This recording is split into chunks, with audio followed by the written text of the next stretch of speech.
السلام عليكم ورحمة الله وبركاته كسو دوادا Somali Youth Scholars haddii ay tahay markii koowaad soo booqatay channelka soo dhaweeyaan ku leenahay walaal YouTube channelkani waa YouTube aan ugu talagalnay inaan ku caawino dhalinta Soomaaliyeed oo aan ugu soo gudbino deeqada waxbarashada green card lottery-ga iyo maanta fursadaha ka jira dunida dacaladeeda insha Allah maanta waxa waaye wax in badan aan sugeynay green card lottery xilligii la xariinaya la gaaray يعني صار جينا وقت بدن وصبرنا والسوي مرتا وحاول maalintii la xariinay insha Allah videogan wuxuu qusayni doonaa dadka rabo oo hami geliyay inay xariistaan barnaamijkani insha Allah videogan qusayni doona oo waxaan isla eegi doonaa sida loo xariinayo barnaamijkani insha Allah laba qayb ayaa ka sameyn doona videogan qaybtan hadda oo sameynayo waxa waa single يعني qof kelinimo ku xareysana iyo video kalena waxaan sameyn doona family ahaan yani qof xaaslada tahay xaaska ku dirsanaysid caruurtaada ku dirsanaysid sida loo xareynayo video loo dayo noqon doona laakiin videogan sameyn doona wuxuu noqon doona single qof keli yani iskaabul iska soo xareysan la barnaamijkan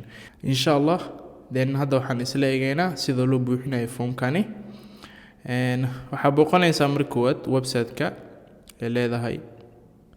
laga apply gareynay oo ah dvprogram.state.gov waxaan soo dhigi doonaa qaybta hoose videogani linkigaas ku dhufo ugu geeni doonaa then okay website-ka sidan uu egyahay then informationada waxa dhan inta ka helaysaa then waxa leedahay qaybtan cagaaran begin entry ay ku qorantaa ku dhufanaysaa haddii mobile haysid computer haysid oo isku mid yani problem lahan labada meel baa ka xariisan kartaa begin leedahay meeshaas ku dhufo marka ku dhufatid lambaradan meeshan ku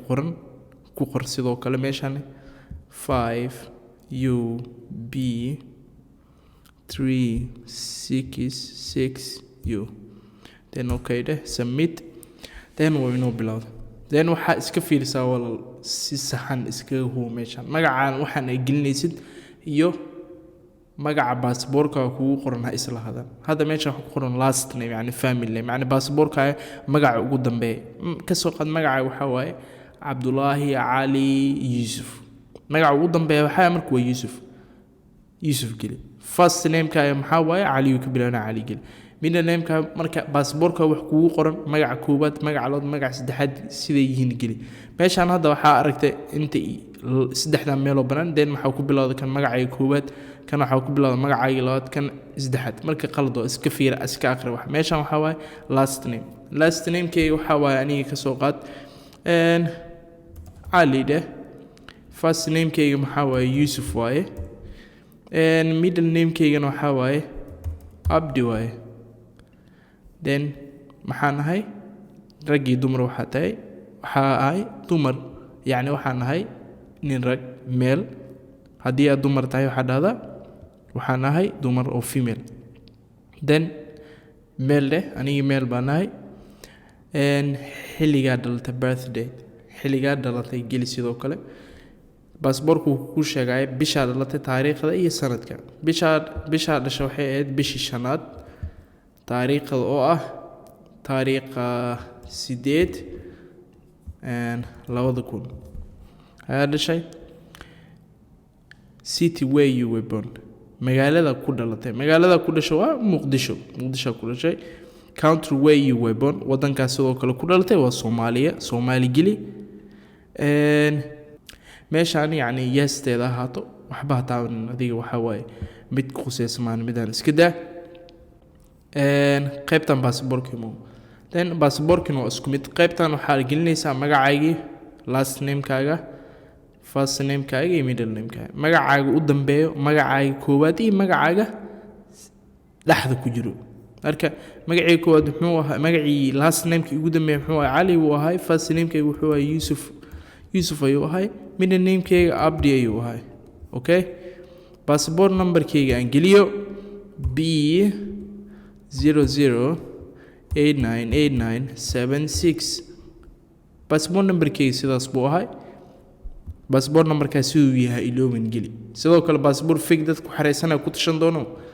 waxa waaye waqtiga iskaga dhuminaa ku dheelay waxa waqtiga iskaga dhumin fadlan meeshan then waxa gelinaysaa taariikhda uu yani passport expiry date xilliga passportka uu ka dhacayo geli baasaboorka xilligu iga dhacayo bisha 5aad taariikh 12 sanadka 2023 uu iga dhici doonaa 24 uu iga dhacayaa. Okay, country authority of issue wadanka baasaboorkan bixiye Soomaaliya, wadanka burwaaqeysnaa bay bixiye Soomaaliya. Then meeshaan B passport expectation meeshaan adigana iska daa waxba ha taawanin. Then waxay imaataa meesha sawirkaaga haddii aadan sixin weli sawir la'aan aad tahay fadlan video ayaa ka sameeya jiray linkiga qaybta hoose soo dhigi doonaa sidoo kale daawo guriga waa iskaga qaadi kartaa sidoo kale waxa waa meel photo lagu qaadatay kartaa waa iskaga qaadi kartaa sidoo kale. Then photada gal sawirkii oo ku diyaar soo qaado ku dhufo aniga waxa waa video example ahaan u sameeyay. Then meesha address-idan waxa wax aad ku muhiim ah sidoo kale la soco yani wax been ha gelin waxa waa hadhow formkaaga ku xariisan doontaa. meeshan optional ay ku qoran tahay qaybtan waxa way muhiim ah ka bood meeshan address line-ka ay ku qoran tahay meeshan muhiim ah.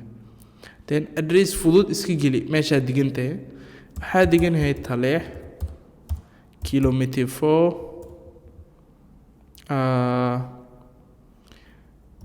wadada dabka yani wax iska geliwn problem laha address ka dhumin yani waa ognay dalka maanta address qof guri loo toosan loogu imaado address sax ma jiro laakiin address qiyaasan meesha digantay ku qiyaas iska geli address kan hayloobin oo meel ku qoro fadlan. Okay, then city or town magaalada meesha joogto Mogadisho yani address kan Mogadisho way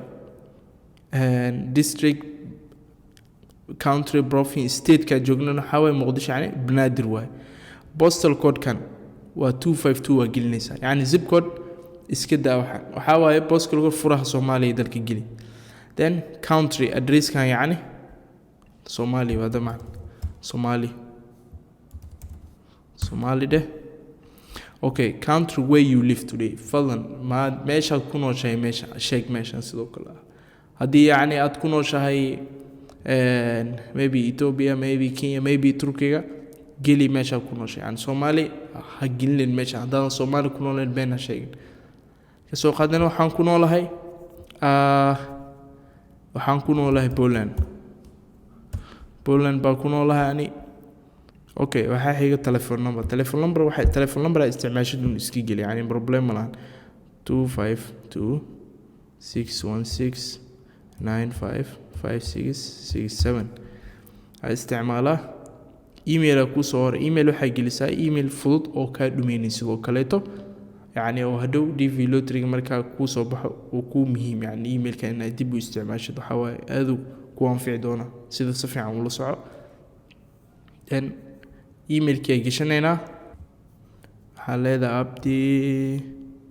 ali 111123@gmail.com abdi ali 1123@gmail.com. Then emailkii waa inoo wada sax meeshan ayaan qaldan meeshan small bay ahayd aliabdi123@gmail.com. Then waxay maataa qaybtan oo ah qaybtii waxbarashada. What is the highest level of education you have achieved as of today yani haddadan la joogo yani waxbarasho heerkii joogtaa yani aad dhameysaa isleedahay shaygaas dhameeyay oo shahaadan ka haystaa yani ka soo qaad waxaa dhameysay dugsi sare oo shahaada haysta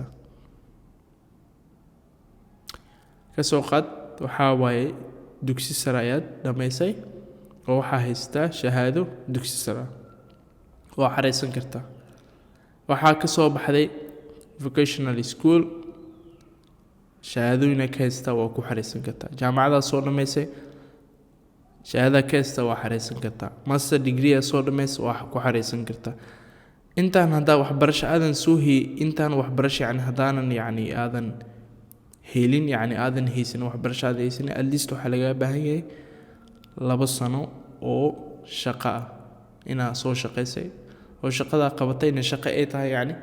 professional yani shaqo skill xirfadeeda aad leedahay marka cadeyn hadhow laga baahan yahay marka safaaradda aad tagtid anyway ani dugsi sare soo dhameeyay high school soo dhameeyay high school degree ku dhufo yani hada dugsi sare soo dhameeyay soo shahaado kiisa high school degree okay qaybtan aan isla eegno waxa way qaybtan waa what is your current marital status yani meeshan waxa waa hadii aad guursadii hadii kale yani meeshan cadee way ani waxaan dhahay waxaan leeyahay yani unmarried ma guursanin oo waxaan single marka hadaa single tahay aadan guursanin fadlan single kuma qoran laakiin unmarried ku qoran yani ma guursanin marka meeshan taa waxaan kale insha Allah video xiga oo dadka aan xaaslaha arintooda markaas buuxinayna sida loo buuxinayo tus doon meeshan ka hadli doona arimadan marka aniga maadaama single qof kali aan buuxinayn fumkiisa unmarried leh tan qaybtanimo waxa rurma dhashay maya 0 leh yani qof guursaday qof aan guursanay ciyaal ma dhalay then waxa leedahay continue okay marka continue dhahay meeshan ayaa wuxuu dib ku soo keenay doona yani waxa ay soo buuxisay indhaha marmari then qaybtii magacaagi iska sax waxa way first name kaaga waxa soo gelisay magaca koowaad magaca labaad magaca saddexaad waxa gelisay ragii dumar waxa ta iska fiir taariikhda dhalatay iska fiiri meesha ku dhalatay sax ma tahay then waxaan oo dhan indhaha markaa wada marisid passportka iska control photograph received yani waa sawirkaaga waa helnay oo kugu soo qoray meeshan hadii yani wax qalad asaab dib ku soo celinay yani waxa qalad ku dhahay then emailkeen wuu inoo saxan yahay marka wadanka meesha hadda aad ku nooshahay maanta telephone numberkii emailkii high school na soo dhameysay inaadan guursanay carruur aadan dhalin hadii waxa soo qaladay isleedahay waxa leedahay go back part 1 aa leedahay hadii wax banay qaldan waxa leedahay submit waxa leeyahay submit ayaa leeyahay then hambalyo waa dirtay oo formkaagi خلاص يوكو يعني wax kale uma baahan yani ina dib aad wax kala u buuxisid marka iskana ilaali yani ina wax badan iska dawmar marisid oo yani wax badan aad isleeda yani waxaan si aan u guuleysto 5 mar 6 mar ku celeeli insha Allah waxa way ilaahay tala saaro waxaan ku guuleysan haduu calafkaaga ku jiro marka video halaan ku ekeenayna marka intaanan dhameynina meeshani entry name kaaga confirmation number ka midkaan ujeed confirmation number kan oo ku muhiim hadhow waxa waaye marka jawaabaha xilliga oo la fiirsanay la gaaro oo furmay aan xilliga fiirsanay jawaabaha waxa waaye mid waxa ku muhiimsan oo aad gelin doontid meeshas waa case number ka bahal confirmation number kan marka confirmation number kan fadlan meel dhigo يعني سكرين شوت كقاعدة تليفون كاي صبر وقاعدة يوسن كارد من ميت كان فضلا اسكو داي إنه يعني قاعد تاخذ كبحن هلاهن أوجد وكون مهم هلاهن يسلوك الإيميل كا يادكو حريسة مركا هلاهن صبر هنا كقاعدة اسكو داي هايلون وإيدي كنين هذا الكلام مركا السلام عليكم ورحمة الله وبركاته.